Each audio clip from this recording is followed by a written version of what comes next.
27 problemas de conciencia. Tienes suerte de contar con la ayuda de esos gigantes, indicó Bold a Urgen. El rey de los orcos acababa de reunirse con su hijo en la retaguardia del campamento. En lo alto del cerro situado al oeste, los gigantes de Herti estaban ocupados en reconstruir las catapultas.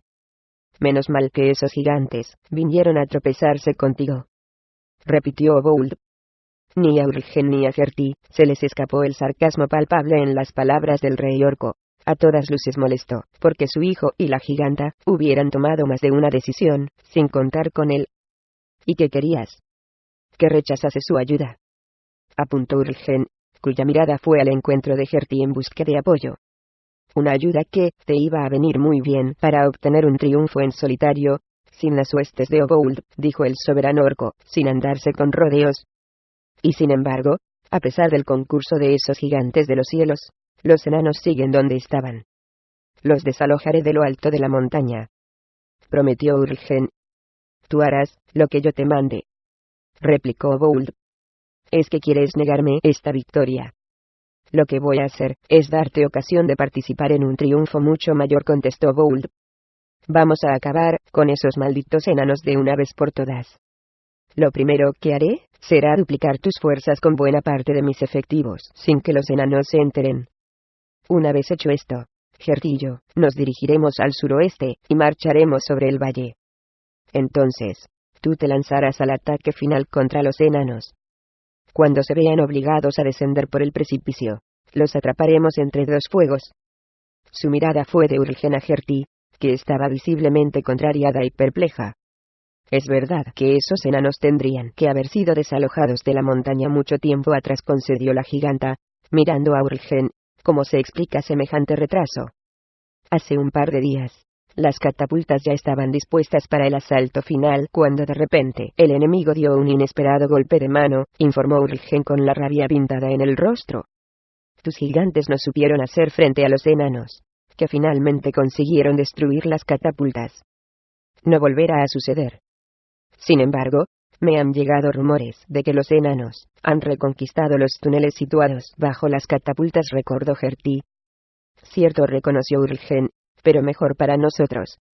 Los enanos han sufrido muchas bajas en su empeño por recobrar unos corredores que apenas tienen valor estratégico. Con todo, no me acabo de explicar cuál es el propósito de esos puercos. Los túneles están sumidos en una pestilencia verdaderamente hedionda que impide nuestro posible contraataque. Los gigantes no hacen más que quejarse de ella. De hecho, si te fijas, verás que muchos se cubren el rostro con trapos para escapar a ese olor. Es que un simple olor servirá para desalojarlos de la cima, terció Bold. El olor no pasa de ser un simple contratiempo, explicó Urgen. Los enanos simplemente se han asegurado de que no los vamos a atacar por los túneles. Ahora están seguros de que no los vamos a sorprender por ese flanco, cosa que tampoco pensábamos hacer.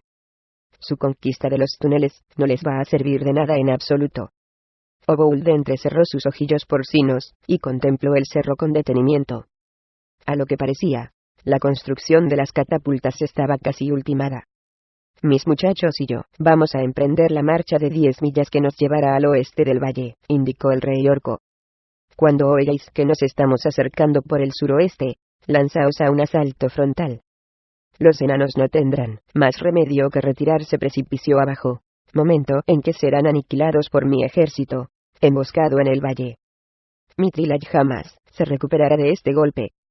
Urgen miró a Herti con patente incomodidad. Que la gloria acompañe a Obould, exclamó el joven orco con escasa convicción. Obould es Grunz, corrigió el monarca de los brutos. Gloria eterna a Grunz. Obould dirigió una última mirada desdeñosa a su hijo y la reina de los gigantes, y finalmente se marchó de allí. Su ejército ahora es inmenso, explicó Herti a Urgen. Estoy segura de que va a proporcionarte unos refuerzos verdaderamente enormes. Yo diría que mis guerreros y sus catapultas, al final, resultarán innecesarios. Los gigantes seguirán en el cerro mientras continúen oliéndose que los enanos están preparando algo, repuso Urgen. Que las catapultas hagan su trabajo y aplasten a esos enanos. ¿Quién sabe? igual a alguno de los proyectiles, pasa de largo sobre la montaña y cae de lleno sobre la columna de Obould. Cuidado con lo que dices, avisó Gertie. A pesar de su advertencia, estaba claro que Gertie encontraba deliciosa la perspectiva de que el rey Obould mucha flecha de pronto fuera accidentalmente aplastado por un pedrusco caído del cielo. La giganta miró con odio al rey de los orcos, que empezaba a alejarse. Aquel bruto tan estúpido como arrogante que insistía en imponerle sus órdenes. En el rostro de Gertie estaba pintada una sonrisa elocuente. Su celo es de naturaleza religiosa, explicó Innovindil a Drizzt después de que ambos hubieran empleado varias horas en interrogar sin éxito al testarudo Argand. Este chamán no piensa soltar palabra. No teme la muerte ni el dolor, pues lo primero para él es ese maldito fetiche al que idolatra. Drizzt se apoyó en la pared de la cueva y meditó las palabras de Innovindil. Todo lo que el Drow había podido arrancar a Argand era que Obould se dirigía hacia el sur, cosa que ya no le pillaba de nuevo. Por los demás, el chamán tan solo se había limitado a confirmar que había sido Urlgen, el hijo de Obould, quien había liderado el asalto a Sayos.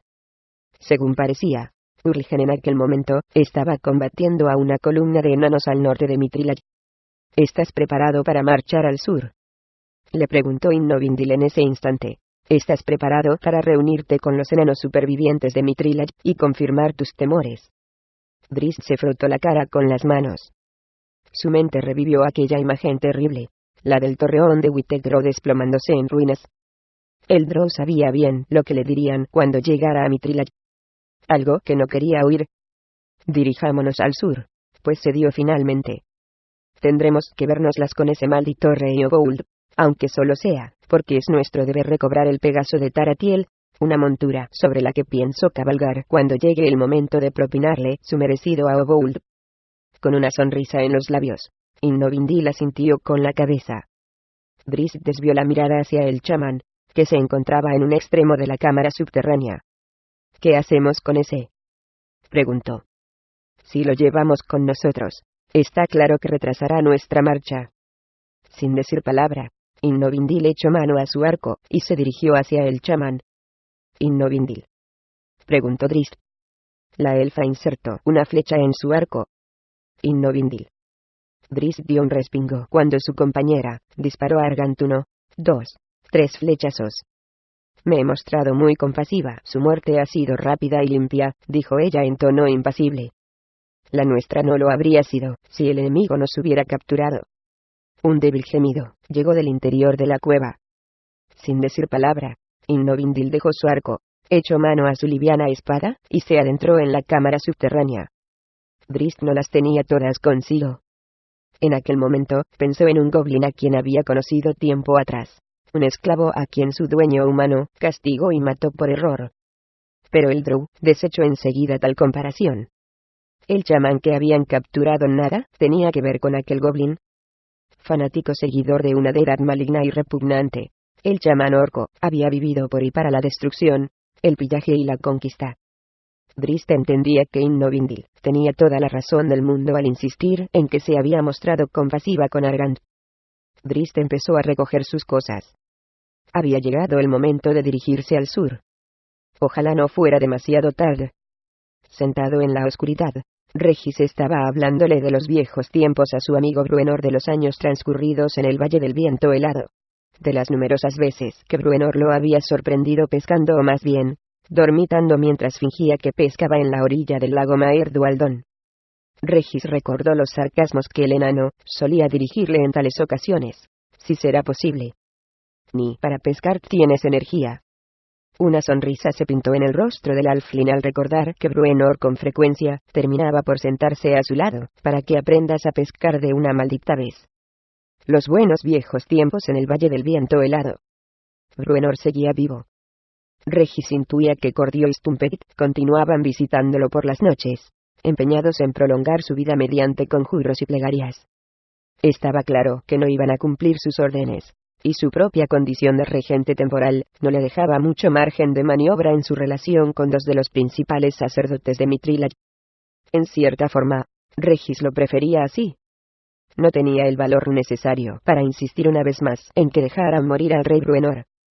Pero el Alfling no estaba plenamente de acuerdo con los razonamientos de los dos clérigos sobre la conveniencia de mantener a Bruenor con vida para preservar la moral de los enanos de Mithril. Por mucho que se empeñaran en ensalzar la figura del rey Bruenor Badleamer, a Regis le parecía claro que Bruenor tenía muy poco de rey a aquellas alturas. Ningún rey que se preciara se contentaría con yacer exánime en su lecho, si supiera que sus súbditos estaban enzarzados en una lucha a vida o muerte por la supervivencia de la ciudad.